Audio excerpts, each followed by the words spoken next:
I think I could be wrong, and maybe this file exists somewhere. But I think you can go back about 4 years and find a very similar audio file for an Arena of Valor show I used to do called Tower Dive, where you were one of our first guests. Do you remember that?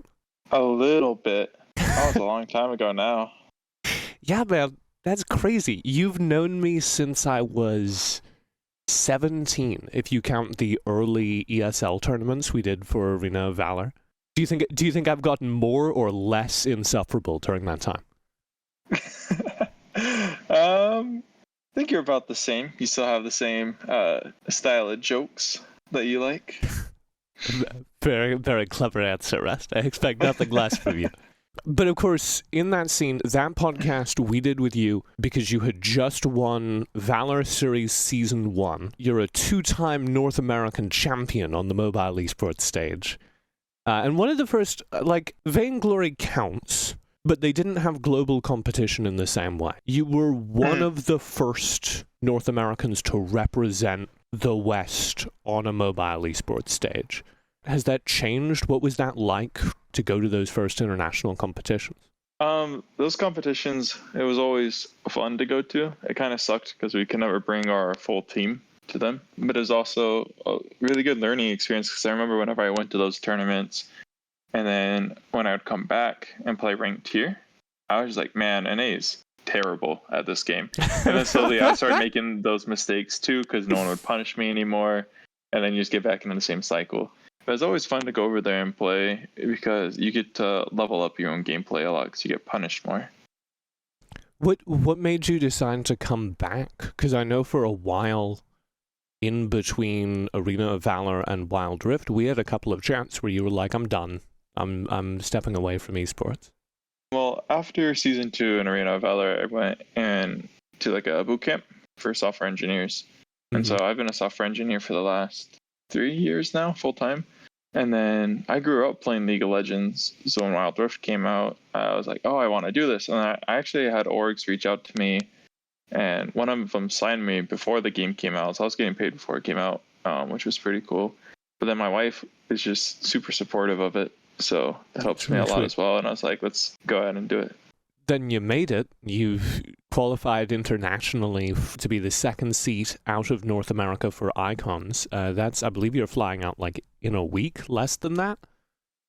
Yeah, I fly out on the 7th. So next week on Tuesday. It's different because we didn't dominate North America like we used to in Arena of Valor. It's a lot more competitive in Wild Rift, at least in NA.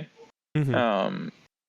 I think the game is smaller in Asia though, than Arena of Valor was. So I think internationally we have a better chance. When we talked to Tribe about their scrim records, they said it was pretty good. I think that team just started to have some issues when they got to the playing time. So I think we have a better chance than what was shown at Horizon. Especially with how much better NA's gotten this year. We've cleaned up a lot of our macro, and I think we have really good mechanical players here. Yeah, I said earlier on the show to Leonard that the way I've been like in the Discord servers for a lot of different North American pro scenes. And I think this one is the most collaborative and driven I've ever seen pros, period. End of sentence, no qualifiers. Would you agree with that? Why do you think that is? Yeah, most people get along. It's actually kind of surprising because I remember in Vainglory, a lot of people had beef with each other and like the teams didn't get along too well. And then in Arena of Valor, especially the top 2 teams didn't get along very well. So it's kind of funny that like behind the scenes, most of us are all friends and get along. Well, it's not even just that you're friends, it's that I see, like, strat sharing. There's, like, a very collectivist attitude among the NA pros right now, where I see you guys being like, this works, this doesn't. Yeah, I think getting closer to regionals, people stopped being as collaborative, but afterwards, we just want North America to actually do well at an international event. So everyone's willing to help each other, and I've even been, like, talking to Charm from Immortals on like getting some help, and then Max is coming with us to Worlds.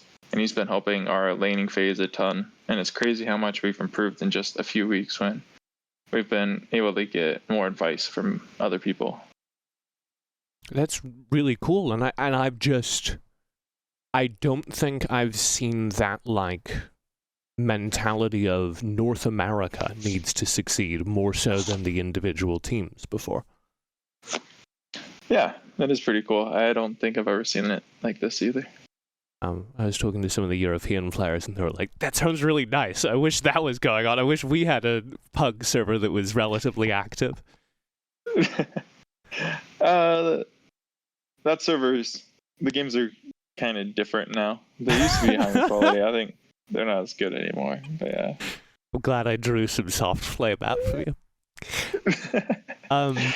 I want to go back to that like decision to come back to mobile esports when you decided to come back for Wild Rift. You said that you'd been playing League of Legends as a kid, but there is a difference, of course, between playing League of Legends and doing what you do, which is competing at League of Legends, right? When did you decide you were willing to play as a competitor? Why are you drawn to doing that even after having done that for Arena of Valor? I grew up playing sports, and I played baseball for, I think, 12 years, 13 years. Hell yeah. I'm just very competitive, and I love competitions and trying to do my best and trying to win. So esports is a cool way to be able to compete again. And just, I don't know. There's something different, like when you're up on the stage playing against other people and you can hear the crowd. It's just a really, really cool experience. So, yeah, I love it. Yeah. Did you have a crowd when you went to the last AIC that you guys went to? We did have a crowd at AIC in Vietnam. In Thailand, we didn't. So in Vietnam, it was actually really, really fun. We beat some team at AIC, and then I remember like the crowd, I think it was around like 1,000 to 2,000 people. I don't remember. But then like them chanting all our team name like after the game was pretty. I don't know. I want to relive that experience. It sucks that Icons won't have a live crowd.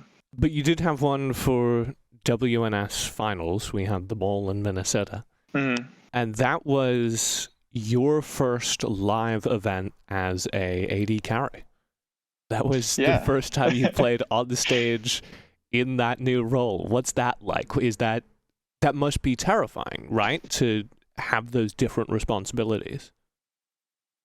Yeah, so I started playing AD carry in this game because in AOV, you remember Rocker? Mm-hmm. And he was always super, super aggressive, and it was really fun for me to play as a support with him. And I came to this game, and I was like, man, all the good ADCs can be so passive. And then I was like, I don't like playing this way. So I started playing ADC, and then I've learned that actually playing ADC aggressive in this game is kind of hinting. And that you have to play more passive and let your team do more, because you can't just one-shot everyone like you could in Arena of Valor. So there's definitely been a learning curve, and then as well as trying to remember that I don't need to be the one to engage, and trying to fix some more of my mistakes. But it was fun to go out there and be able to play AD carry and get second in the tournament. And I think I did pretty well. I don't think I did too good on day 2. I think I struggled a lot. But I think day 3 of the tournament, I was able to bounce back really well and even carry some games. Yeah, I think the final game you guys played, there were a couple of games against Tribe, and then the final game you guys played against IMT. You had like one, I think it was a Corky play, where I was like, that's a really sick Corky play from Rest. And I don't know if I said it on air, but on the inside, I was like, I'm very proud. Thanks. Yeah, it felt really good to be getting some of my champs banned in the first 3. Like everyone told me that they were scared of my Lux afterwards, which was pretty cool. And then my Ashe gets banned pretty frequently as well. The Lux getting banned is a good kind of bridge here, because the way that the Dragon Lane carry role has worked has been kind of defined by those mage characters, a lot of characters that kind of overlap a little bit with the support role. I've been picking up the role, actually. You inspired me to start playing some AD carry. And And I've noticed with the latest patch and the Kraken Slayer Lethal Tempo, there's a little bit more aggression and kind of game control that has been unlocked for AD carry champions specifically. Is that changing what you were talking about, where the most efficient way is to play passive and be Ziggs or Varus 4 million miles behind the rest of the team?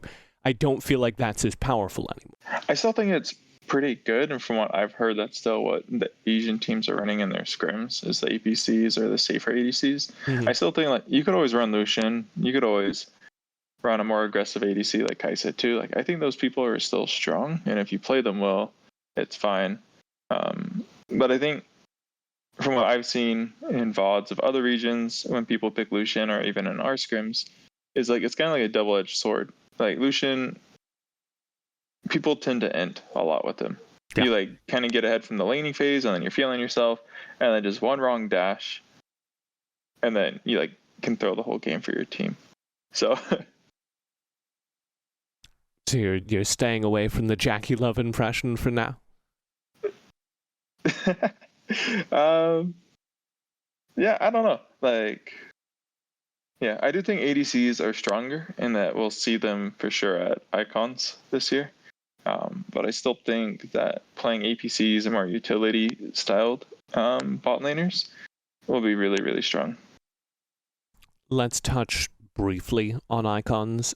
You guys are the North American hope in the play-in stage. You've got a pretty stacked group.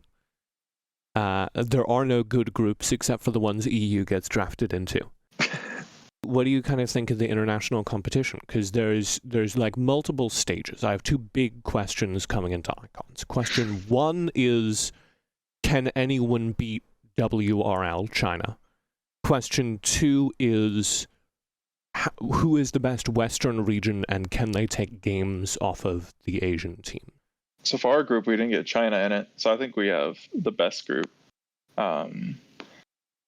I don't know if people can really compete with China. Like, their ecosystem is so much bigger than anyone else's already. Like, I was watching one of their games live. I think it was the 4th place decider match, and it was getting 16 million live views. Yeah. And then, like, you go over to Asia, and, like, Thailand, for example, they have, like, 3,000 views on their YouTube from the pro in English. So, like, it's definitely not the same scale over there. And I think just like everything that they're able to give to their Chinese teams, because it's gotten so big there, it'll be definitely hard to compete with them, especially when they're already considered like the best mobile region, even in the best MOBA or like mobile region now for the past few years on PC. And the best region in the West, I just think it's NA. Like, I watched some of the other regions play their games live for their championships, and I think NA has better mechanical players, and I think we fixed our macro a ton. I still think like we make some mistakes, but like the scrims that we've been playing lately, they've been getting like our macro is just getting better and better and better, and people are making less mistakes. So I think NA definitely can be the best region in the West. So I actually agree with you. I've got on the record, so you better not mess me up. But I have a little bit of a kind of dark horse that I've been flagging, which is I think Brazil, the Wild Tour, is actually quietly a real contender. I would put them over Europe. How do you feel about that? Yeah, I would too. Yeah, I watched Europe's finals, and then I watched Brazil's finals, and I think Brazil's a little bit better than Europe. All right, so I think sorry? Latin America, I think they're probably the weakest out of the 4 in the West. Just want to make sure that European listeners get flamed a little bit somewhere on our recording. All right. That's all right. They'll come at me later on Twitter. Now, there's a rule with this show, and I don't know how the physics of it work, but no matter who says it, I'm the one that gets flamed for it on Twitter. So you're safe. That's your podcast. You can say whatever you want, and I will get the shit for it. And that's just how the physics of this work. So with that safe zone, thank you very much for joining us. We do a thing on this show where we, at the end of the recording, report one thing, and thumbs up one thing, like it's the end of a Wild Rift game. As you've kind of done this little segment, I would love to get your report and thumbs up going into icons for the entire Wild Rift scene. It can be anything. It could be something in your personal life. It could be a person. Who are you reporting and thumbs upping? NA is making it out of groups. That's the thumbs up. What's the report? Yeah. The report? Mm-hmm. So the report can't be like a prediction? I mean, if it's a toxic prediction, I guess that could go under report. Let me check something really fast. What's the other European team? Rex, GG? Mm-hmm. I bet the 2 European teams that are in plans don't make it out. Wow. All right. Those are some tweets for me to look forward to. Thank you very much for hanging out with me, Rest. I'm obviously rooting for you at Icons. AOV gang all the way. Yeah, let's do it.